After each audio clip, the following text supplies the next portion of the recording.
And it required us to completely change our perspective on the nature of reality. And so the question is, for example, when an apple falls from a tree, what is the apple falling through? Okay, the atmosphere, so maybe that's a bad example. But what about the moon? What is the moon falling through? Not really anything, right? But it's falling through empty space. But what is space?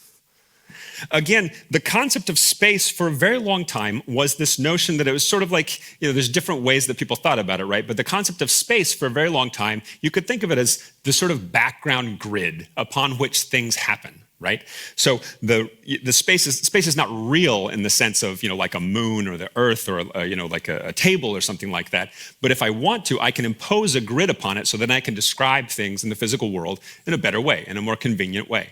Right? So I can impose a grid, like, for example, lines on a chalkboard. If I want to make a grid so that I can better describe some, planets that are doing something with arrows, I don't know what that was. I just decided to draw it in a moment's notice. But that grid is there to help me with my calculations, right? And it's sort of like an abstract thing, and it's so abstract that if I wanted to, I could actually choose a different coordinate system if I wanted to, right? And as long as I am consistent about what I'm talking about, then it's totally going to be okay. Right?